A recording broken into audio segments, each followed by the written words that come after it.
ይስጥልኝ አድማጭ ተመልካቾቻችን የጽናት ሚዲያ ቤተሰቦች እንደምን ቆያችሁ እንደምን አረፈዳችሁ እኔ ሰላም ነኝ እንግዲህ ፕሮግራማችን ጀምረናል ሁሉ ጊዜም ጽናት ሚዲያ ላይ እንግዲህ ሁሌም አድማጭ ተመልካች የሆናችሁ የጽናት ቤተሰብ ከልብ እናመሰግናለን ጽናትን በተለይ የምታበረታቱ ከልብ እናመሰግናለን ዜናችንም በደንብ እየተሰማ ነው ማለት ጽናት ካላት ተደራሽነት አኳያ ጥሩ እየሄደ ነው እና የተለያዩ ፕሮግራሞችን ወደ እናንተ የምናቀርበውን እንግዲህ የምትከታተሉ ሐሳብ የምትሰጡ አስተያየት የምትሰጡ ጽናትን የምትደግፉ ሁሉ ጊዜ ፕሮግራም ስንጀምር ምስጋናችን ነው የምናቀርበው ምክንያቱም ያለ እናንተ ፕሮግራም ማስኬድ አንችልም ስለዚህ ተመልካች አለ የሚያዳምጥ አለ ብለን እስከሆነ ድረስ ዝግጅት የምናዘጋጀው ከዝግጅት ጀርባ ደግሞ ብዙ አድካሚ ነገሮች ስላሉ ለአድማጮቻችን ትልቅ አክብሮት እንዳለን በዚህ አጋጣሚ መግለጽ እፈልጋለሁ ይሄንን ካልኩኝ ዛሬ በቀጥታ ዋነኛ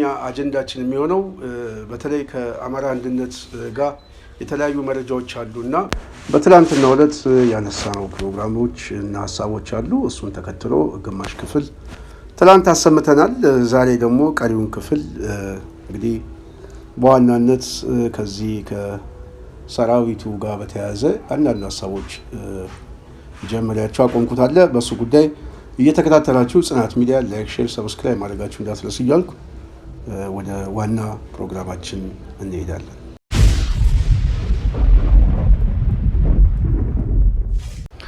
የወደብ ጉዳይ አይደለም እኔን የሚያሳስበኝ አሁን የሚያሳስበኝ የአማራ ሞት ነው ሰከላ ላይ የምትገለው ማንኩሳ ላይ ጡት የምትቆርጠው እሱ ጉዳይ ነው የሚያሳስበኝ በሱ ጉዳይ ላይ እንፋለማለን ነው እያልን ያለነው አይ በወደብ ጉዳይ ነው ወደብ ያስፈልገናል የምትል ከሆነ ወደብ ያስፈልገኛል የሚለውን ሰብስበ ለወደብ ተዋጋ እኛ ደግሞ አንተን መታገል ነው ስራችን ስለዚህ ይሄንን የትኩረት ማዛባትን አንዱ ገፈን የምንጥልበት የፕሮፓጋንዳ ስራ ስለሆነ ነው ሰሞኑን የመጣው የፕሮፓጋንዳ ስራ አንዱ ይሄ ስለሆነ ይሄንን መመከት ያስፈልጋል ብዬ አስባለሁ በሌላ በኩል የጽናት ሚዲያ ቤተሰብ ይሄ ከመከላከያ ጋር በተያያዘ የአብይ አገዛዝ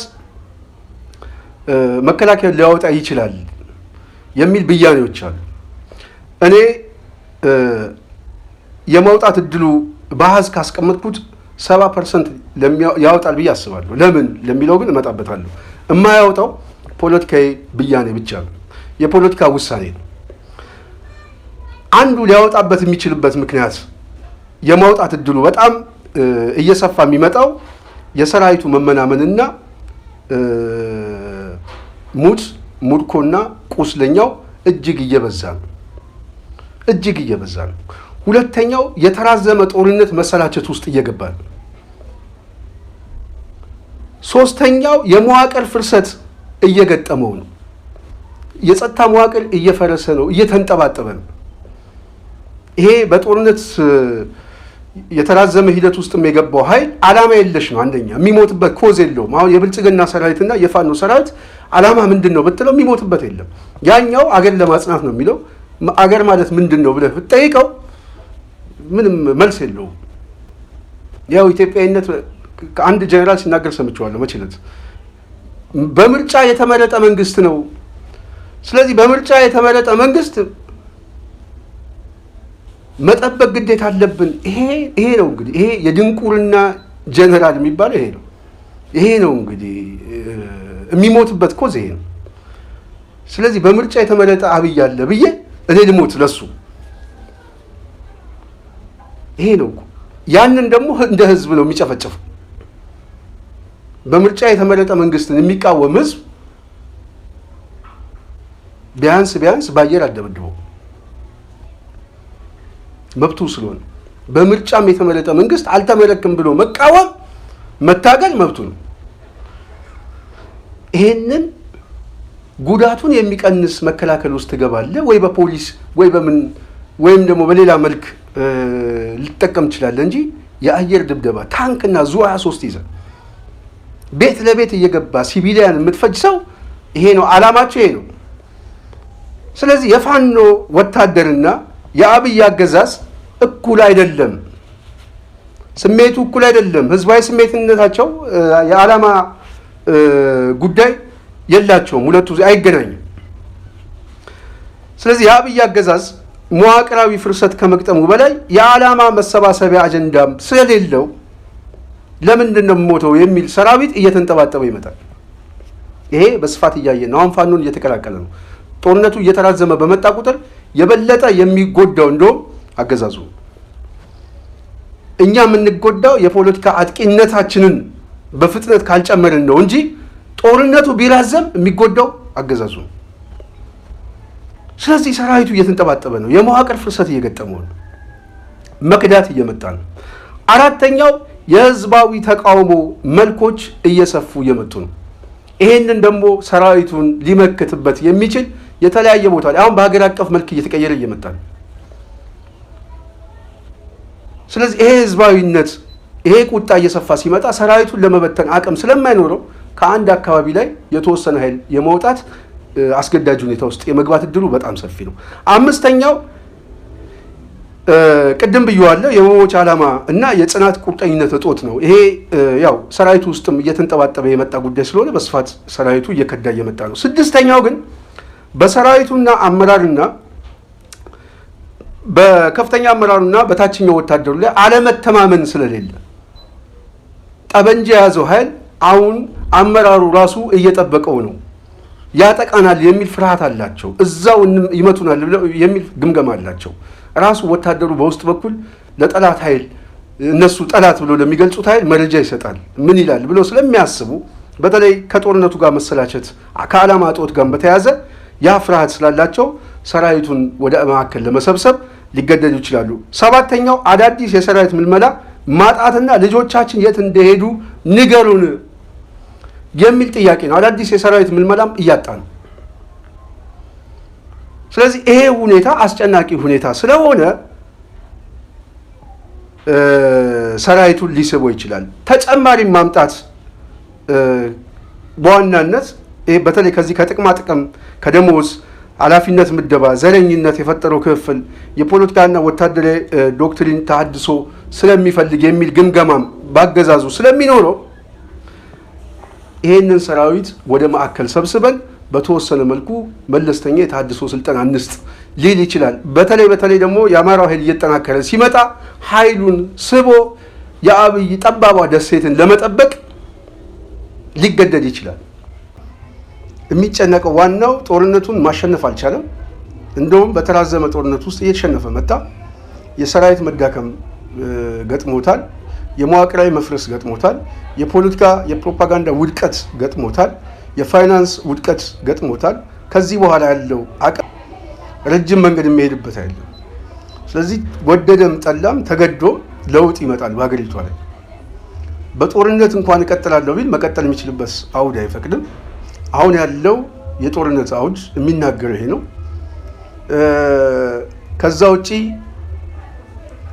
የተራዘመ ትግልም ቢያደርግ ምናልባት እድል የሚቀናቸው ያው ተደራጅተው የሚመጡ ኃይሎች ናቸው እንጂ እንደ መንግስት እየወደቀ የሚመጣበት እድል በጣም ሰፊ ነው። ስለዚህ ወደደም ጠላም ወይ በሽግግር ወይ በኃይል ከስልጣኑ ይነሳል። ስለዚህ ያለ የሌለ የህልውና ትግል ውስጥ ገብቷል። አሁን አገዛዙ ራሱ የህልውና ትግል ውስጥ ነው ያለው። በቃ ሁሉን ነገር ላጣ ነው የሚል ድምዳሜ ውስጥ የገባ ቡድን አጥፍቶ ጠፊ ለመሆን ምንም እንደማያመነታ ግልጽ ነው። ስለዚህ ከዚህ ጋር በተያያዘ እንደዚህ አይነት የተለያዩ ችግሮች ሲፈጸም ሰራዊቱ ሊወጣ የሚችልበት ብዙ እድሎች አሉ። ሰራዊቱ ግን ከአማራ ክልል ለመውጣት አመቺ አይደለም ተብሎ ከተገመገመ ወታደራዊ ግምገማ ሳይሆን ፖለቲካዊ ግምገማ ነው። ይሄ ፖለቲካዊ ግምገማ በዋናነት እኛ ከወጣን የፋኖ ኃይል ነፃ መሬቱን ይቆጣጠረዋል፣ አማራ ክልልን የያዘ ማለት በቀጣይ ወደ ማዕከላዊ መንግስት ይመጣል የሚል እሳቤ ያለው ኃይል ጦርነቱን በተቻለ አቅም ከአማራ ክልል እንዳይወጣ እዛው ማድረግ አለብን፣ ተስቦ እንዳይወጣ የሚል ግምገማ ያላቸው ሰዎች ነው የፖለቲካ ውሳኔ ሊሰጥ የሚችለው። ከዛ ውጭ ግን ወታደራዊ ቁመናው ግን አማራ ክልል ላይ በተራዘመ ጦርነት ውስጥ ሊያስቀጥል የሚችል ተቋማዊ የዓላማ የፋይናንስ እንደዚሁም ደግሞ አመቺ ያልሆነ የሎጂስቲክ ማመላለስ ሁኔታ በየትኛውም አካባቢ ላይ ያለ እዝ አንዱ ከአንዱ ስንቅና ትጥቁን እንኳን ለማመላለስ አልቻለም። በደፈጣ እየወደቀ ነው። ስለዚህ ያለው አማራጭ ሰራዊቱን ለማስወጣት የምሰጠው ግምት በጣም ሰፊ ነው። ሊያስወጣ ይችላል። ያለ የሌለ ኃይል አሁን ለመውጣትም ነው የተቸገረው። እንዴት አድርጎ ነው የሚወጣው የሚለው ነው። እሱ ደግሞ ሌላ ጥያቄ ነው። ግን ፍላጎቶች አሉ። ይሄ ፍላጎቶች ቅድም ያልኩት በተለይ ከፖለቲካ ውሳኔ አኳያ የነፃነት ኃይሉ ነፃ መሬቱን ይቆጣጠራል፣ ጦርነቱን በቀጣይ እያሰፋ የመምጣት ድሉ ሰፊ ነው ብሎ ሲያምን የሚያስበው ምንድን ነው? በአማራ ክልል ውስጥ ጦርነቱን እሱ ከወጣ በኋላ ከዛው ከአማራ ክልል ያሉ ኃይሎች ጋር መተካት ነው። ለዚህ የመውጫ መንገድ የሰሩት ምንድን ነው? ከዚህ በፊት ጄኔራል አለምሸት ደግፌ የተናገረውን ማዳመጥ በቂ ነው። ምንድን ነው ያለው? ሰራዊቱ ይወጣል። ከአንድ ዓመት በፊት ነው ያለው። የክልሉ ሚኒሻ ፖሊስ አካባቢውን መጠበቅ ይችላል። የእኛ ግዳጅ አይደለም፣ ወታደራዊ ግምገማ መሆኑ ግልጽ ነው። ይሄ የእኛ ግዳጅ አይደለም፣ ሰራዊቱ ይወጣል፣ በክልሉ ፖሊስና ሚኒሻ ማስጠበቅ ይቻላል ያሉት ቀደም ሲል ነው። አሁን የተፈለገው ሰራዊቱን ስቦ በመውጣት ኃይሉን ወደ ማዕከል ለመሰብሰብ ሲፈልግ ቅድም ካስቀመጥኩት የተለያዩ ሁኔታዎች ተነስቶ ነው። ይህንን ኃይል ግን የሚተካው ግን እዛው አማራ ክልል ላይ ባሉ ኃይሎች ተከላከሉ፣ ራሳችሁን አድኑ ብሎ ሊወጣ ይችላል። ለዛ ግን አማራ ክልል ላይ ያለውም ኃይል ታማኝ ነው ብለው ግን አያስቡ። ምክንያቱም ከፋኖ ጋር ሊቀላቀል ይችላል፣ እኛ ከወጣን ለምንድን ነው የምንሞተው ብሎ ምናምን የሚያስበው የፖለቲካ ሁኔታ በጣም ሰፊ ነው። አብዛኛው የወረዳ የካቢኔ ምናምን አስተዳደርም ያው ክልሉን እየለቀቀ የመውጣት እድሉ በጣም ሰፊ ነው። ስለዚህ ፖለቲካዊ ሞትም ወታደራዊ ሞትም ሊሞቱ ነው። ስለዚህ ያላቸው አማራጭ ምንድን ነው? እልህ ውስጥ መክተት ነው። እልህ ውስጥ መክተት ማለት ምንድን ነው? ቁጭት። ይሄ በተለይ ፋኖ ከመጣብህ ሊያጠፋ ነው፣ አንገትን ይቆርጠዋል፣ እጅን ሊቆርጠዋል ምናምን የሚል ቁጭት። ለዛ ቁጭት መፍጠሪያው ምንድን ነው? ከዚህ በፊት አሁን ሰሞኑን ያመጡት እጅ ተቆረጠ የመንግስት ካድሬ ምናምን የሚል ዶክመንተሪ እየሰሩ ነው። እንዴት የገዛው ግን ምናምን። ይሄ ማነሳሻ ነው፣ ግልጽ እንዲሆንላቸው። ይሄ የሴራ ትንተናው ነው። የሴራ ትንተናው የተፈለገው እዛው አማራ ክልል ላይ ጦርነቱን ለማድረግ ሚኒሻውንም ፖሊሱንም አድማ ብተናውንም ምኑንም እኔም ይሄ ዕጣ ነው የሚገጥመኝ የሚል የፍርሃትና የድንጋጤ ውስጥ ሲገባ እዛው ከወንድሞቹ ጋር እስከ መጨረሻው እንዲገዳደል ደም የማቀባት የሴራ ትንተና ነው። ስለዚህ ይሄ አንዱ ጉዳይ ነው ብዬ አስባለሁ። ይሄ ጉዳይ የመጣው ለምንድን ነው? ይሄ ጉዳይ የመጣው ለምንድን ነው ከተባለ ከአማራ የአንድነት ጉዳይ ጋር አብሮ የተያዘ አማራው የፖለቲካ አንድነት እየፈጠረ የድርጅት አንድነት እየፈጠረ ከመጣ እንደዚህ አይነት ነገር ከመጣ ከፍተኛ የሆነ እድገት ያስመዘግባል። የፖለቲካ እድገት ወታደራዊ እድገት ማለት ነው። በጣም እንደውም እኔ አማራ ክልል ላይ አሁን ከቅርብ ጊዜ በኋላ የጦርነት መልኮችም እየተቀየሩ ሊመጡ እንደሆነ ግልጽ ነው። አሁን በጣም በብዙ ቦታ ላይ በተመሳሳይ ጥቃት ወደ ማጥቃት ሊገቡ እንደሚችሉ እኔ እርግጠኛ መሆን እችላለሁ። ምክንያቱም ሰዓቱ ታይሚንግ ነው። ሁለተኛ ይሄንን ለማጨናገፍ በድርድር ስም የሚመጣ ኃይል ደግሞ ማስነሳት ነው። ይሄ አንጃ የለውጥ አንጃ ሆኖ ሊመጣ ይሄ ኃይል ግን ጠላፊም ኃይል ነው። ልክ 2000 እና 2009 አካባቢ ኦህዴድ ውስጥ የለውጥ ኃይል ተብሎ የመጣው ኃይል በብአዴን ውስጥም የለውጥ ኃይል መስሎ የሚያዋልድ አንጃ መፍጠር ነው። ይሄ አንጃ በአስተሳሰብ ያገዛዙ አስተሳሰብ ነው። በለውጥ ግን ሪፎርሚስት የሆነ ለውጥ ነው። ለውጥ እናምጣ፣ ጦርነት በቃል፣ ከዚህ በኋላ ጦርነት የሚያስችል አቅም የለንም የሚል ውግንና ያለው የሚመስል ኃይል ማስነሳት ነው። ይሄ ኃይል ደግሞ በዋናነት አሁን የመጣውን በተለይ የአማራ ፖለቲካን የፋኖን እንቅስቃሴ ምናምን በደንብ መገምገም ካልተቻለ ጠላፊም ኃይል ነው። ስለዚህ በዚህም ኃይል ለማዘናጋት የሚፈለግበት ሁኔታ ሊፈጠር እንደሚችል መገመት ያስፈልጋል ማለት ነው። በሶስተኛው በጣም የፋኖ ፈተና የሚሆነው አንድነቱ እየተሳበ ሲመጣ ከአሊያንስ ጥያቄ ጋር ከፋኖ አሊያንስ ጋር ከትግል አሊያንሶች ጋር ሊደረግ በሚችል ትብብር ላይ እንቅፋት የሚፈጥሩ ኃይሎችን መፍጠር ነው። እነዚህ እንቅፋት የሚፈጥሩ የውስጥ ኃይሎች አፈንጋጭ ኃይሎች አንድ የፕሮፓጋንዳ ስራ መስራት ነው። ሁለት እነሱንም የሚያጠቃ ኃይል ብልጽግና መድቦ ይሄው ፋኖ አጠቃቸው ብሎ ለመናገርም ለመቀስቀስም የመፈለግ ጉዳይ አለ። ተነጣይ የሆነ ኃይል ሊፈጠር ይችላል። ይሄ ተነጣይ አስተሳሰብ የሚያስበው ከራሱ ጥቅም አኳያ ነው እንጂ እኔ ከህዝብ ጥቅም ከምናምን ከድርጅት ጥቅም እና ከነገ ጠዋት ዕጣ ፈንታችን ብሎ ከማሰብ አኳያ አይደለም። ይሄንን ደፍጥጦ የሚሄድ የፋኖ እንቅስቃሴ ካለ የሚከስረው ራሱ እንቅስቃሴው ነው። ግን በአሊያንስ ጉዳይ ላይ ግን እኛም ከዚህ በፊት ሀሳባችን እንደገለጽ ነው ፋኖ ጥቅሞቹን ለማስጠበቅ ሌላውም ጥቅሙን ለማስጠበቅ የሚያደርገው የህልውና ትግል እስከሆነ ድረስ በችግር ደረጃ የሚታየልን ተጎታች ሆኖ እስካልመጣ ድረስ ግን ይሄ አኩራፊ ኃይል ከተፈጠረ እነዚህ አኩራፊ ኃይሎችን ከፍተኛ የፕሮፓጋንዳ ስራ በመስራት እነዚህ ኃይሎችን ማጥቃት ነው እና ፋኖ አጠቃቸው የሚል የእርስ በርስ ግጭት ለመፍጠርም ሊፈልግ ይችላል።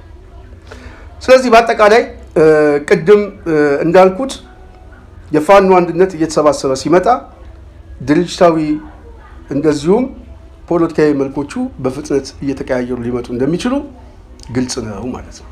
ሌላው አፈንጋጭ ኃይሎችን መጠቀም በተለያየ ውስጣዊም ውጫዊም ኮንፍሊክት ወይም ደግሞ በተለያየ ምክንያት በግምገማም ሊሆን ይችላል ከድርጅት ውስጥ የሚያፈነግጥን ኃይል ወደ አገዛዙ በማስገባት በማስኮብለል በትግሉ ላይ በተወሰነ መልኩ ውሃ ለመቸለስ ተስፋ ለማስቆረጥ የፕሮፓጋንዳ ስራ መስራት ነው የሚፈልገው። በሚታወቁ ሰዎች ወይም ደግሞ በአመራር ደረጃ ያሉትን ሰዎች ማስኮብለል ነው። እነዛን ሰዎች ደግሞ የፕሮፓጋንዳ ግብዓት ማድረግና ትግሉ ምክንያታዊ እንዳልሆነ እንደ መሳሪያ ሊጠቀሙባቸው ይችላል። ይሄም ለውጥ ያመጣል አይደለም፣ ግን ወደዛ ውስጥ ለመግባት ግን ከፍተኛ ጥረት እያደረጉ ነው። እነዚህ ኃይሎች በዋናነት መጀመሪያም የተደራጁ ኃይሎች ናቸው። ለየትኛው ይሄ እንደራደር ለሚለው ኃይል አሁን በቀጣይ የሚመጣው ምንድነው? እንደራደር የሚለው ኃይል ይመጣና ከዚህ ካፈንጋጭ ቡድኑ ጋር የተወሰነ ያኮረፈው ኃይልና እጅ የሰጠው ተሰባስቦ እሱን እንደ አንድ የአማራ ታጋይ አሰባስቦት ይሄው ከእናንተ ጋር ቁጭ ብለን ተደራደረን ለማለት ይፈልጋል። ስለዚህ የሚመጣው አፈንጋጭ ይሄ ድርድር ያስፈልጋል የሚለው ኃይልም በአስተሳሰብ ስልታዊ የሆነ የኦህዴድ ጥገኛ አስተሳሰብ። ስለዚህ ይሄ አሁን በቀጣይ ድርድር ያስፈልጋል ምናምን የሚል ኃይል ይከሰታል። ከምን በኋላ? ካፈንጋጩ በኋላ። አሁን የሚታወቁ ሰዎች ምናምን ምናልባት ገቡ የሚባል ዜና ልንሰማ እንችላለን። ሰሞኑ አይታወቅም ብቻ። ከዛ በኋላ የሚደረገው ይሄ እንደራደር የሚለው ክልሉ ላይ ያለው ኃይል ይሄው ከነሱ ጋር ቁጭ ብለን ለመደራደር ዝግጁ ነን የሚል የፕሮፓጋንዳ ስራ ነው የሚሰራው። ይሳካለታል አይደለም፣ እንደማይሳካለት ይታወቃል። ግን ኮንፍሊክቱን የፖለቲካ ትግሉን መምታት ስለሚፈልግ ነው። ስለዚህ ይሄንን ለመቀልበስ ዋናው የሚችለው መሬት ላይ ያለው ሀቀኛው ወደ አንድ እየተሰባሰበ አንድ ማዕከል ለመፍጠር እየተንቀሳቀሰ ያለው ያለው እሱ ሲቀድም ይሄ ፕሮፓጋንዳቸው ይከስማል። ስለዚህ መቅደም አለበት ምለው ለዚህ ነው። ይሄኛው ተቋም ሲቀድም ማን ነው የፖለቲካ የበላይነት ያለው የሚለው ስለሚታወቅ ማለት ነው። እነሱ ዋናው የሚፈልጉት ህዝቡ ማደናገር ነው የሚፈልጉት እንጂ ሊቃኑን አይደለም። ይሄንንም ማሰብ ያስፈልጋል። በቀጣይ የሚመጣው ወደ አገዛዙ ገቡ ከተባሉት ሰዎች ጋር ክልሉ ላይ ያለው ምስለኔ ለድርድር ደግሞ እኛ እንቀመጣለን የሚል አፈንጋጭ ቡድን፣ ተለጣፊ ጥገኛ ቡድን ይፈጠራል። ሰሞኑን የሚሰማው እንደዚያ ዜና ነው። ይሄ ግን የሚገደደው ግን ምን ሲሆን ነው? የአማራ ኃይል ተሰባስቦ ሲመጣ ነው። ድርጅቱንም ሲበይነው፣ ወታደሩም ሲሰባሰብ ነው። ማጥቃቱን ሲያሰፋው ነው። በእርግጠኝነት አብይ የአንድ ሳምንት ዕድሜ አይዋጋም። የአንድ ሳምንት ዕድሜ የለውም። ብአዴን ወደ መሀል ሀገር እንደሚፈረጥጥ ጥገኝነት እንደሚጠይቅ ግልጽ ነው። ስለዚህ የአብይ ጣጣ አሁን ይሄ ነው። ይሄ ችግር ስላለ የአማራ ኃይል ተሰባስቦ እንዳይመጣ ያለ የሌለውን ድንጋይ መወርወር፣ የሴራ ትንተና መስራት አስፈላጊ ሆነው አግኝተውታል። ፖለቲካ ስለሆነ ይህንን መተንተን ደግሞ መሌላ ያሉ ኃይሎች ነው። ስለዚህ ውጤቱ ምንድን ነው? አሁን አማራው በፍጥነት ድርጅቶችን መሰብሰብ፣ አንድነቱን መፍጠር፣ አንድነቱን ይፋ ማድረግ፣ አንድነቱን ይፋ የሆነ ድርጅት የሚታገልበት ዓላማ ውስጥም ውጭም ሊያሰባስብ የሚችል የአማራ ብሔርተኝነትን ማቀንቀን። ይሄ የኃይል አሰላለፍ ደግሞ ቀጠናዎቹን በማስፋት መልኮቹን መቀየር ነው። የትግሉን አድማስ ማስፋት ከአማራው ትግል የሚጠበቅ ነው። ይሄ በቅርብ ጊዜ ይሆናል ብዬ ተስፋ አደርጋለሁ። የተለያዩ መረጃዎች ስላሉ ከዛ በኋላ እኛ የምናየው ነው። ከዛ በኋላ የሚጀመረው ትግል አባናደው ምናምን አይደለም። አባ አዲስ አበባ ይመጣል። አባ አዲስ አበባ በእርግጠኝነት ነው የምነግርህ። እና ወደዛ ሁኔታ እየተገባ ይመስለኛል። የጽናት ሚዲያ ቤተሰብ እኔ በተወሰነ መልኩ የያዝኩት አለፍ አድርጌ በተለይ ከአንድነቱ ጋርና ሰራዊቱም እየተሰባሰበ ወደ አንድ ማዕከል ሊመጣ የሚያስገድበት ሁኔታ እየተፈጠረ ነው። እንደ መረጃ የምነግራችሁ ብልጽግና የመጨረሻ መፈረካከስ ውስጥ እየገባ ነው። የትኛውም አመራር ክፍል ውስጥና አስደንጋጭ ሁኔታ ውስጥ እየገባ ነው። ክፍል እየተፈጠረ ነው። ለዚህ ከዚህ በፊት የተናገርናቸው አንዳንድ ነገሮች አሉ። በተለይ በጸጥታ መዋቅር ውስጥ አጠቃላይ በአመራር ውስጥም የፖለቲካ አመራሩም የጸጥታ መዋቅሩም አለመተማመን ውስጥ ገብቷል። ስርዓቱ ኮላፕስ እያደረገ ነው። እኔ ምናልባትም ታጋዮቹ ሳይመጡ በፊት ወድቆ እንዳይጠብቀን እየፈራው ነው። የብልጽግና ነገር አስተማማኝ አይደለም። ስለዚህ በዚህ ጉዳይ ላይ የተለመደውን አስተያየት የሚሰጠን ወዳጃችን በተወሰነ መልኩ ሀሳብ ሰጥቶናል። ሙሉ ሀሳቡን ዛሬ ማስተላለፍ ካልቻልን በሚቀጥለው ሙሉ ሀሳቡን እናመጣላችኋለን። የጽናት ሚዲያ ቤተሰብ ስላዳመጣችሁን ከልብ እናመሰግናለን። የጽናት ሚዲያን ደግፉ፣ ሀሳብ አስተያየት ስጡ። በሚቀጥለው በሌላ አጀንዳ እስክመጣ የዛሬን በዚህ ያበቃለሁ። ሰላም።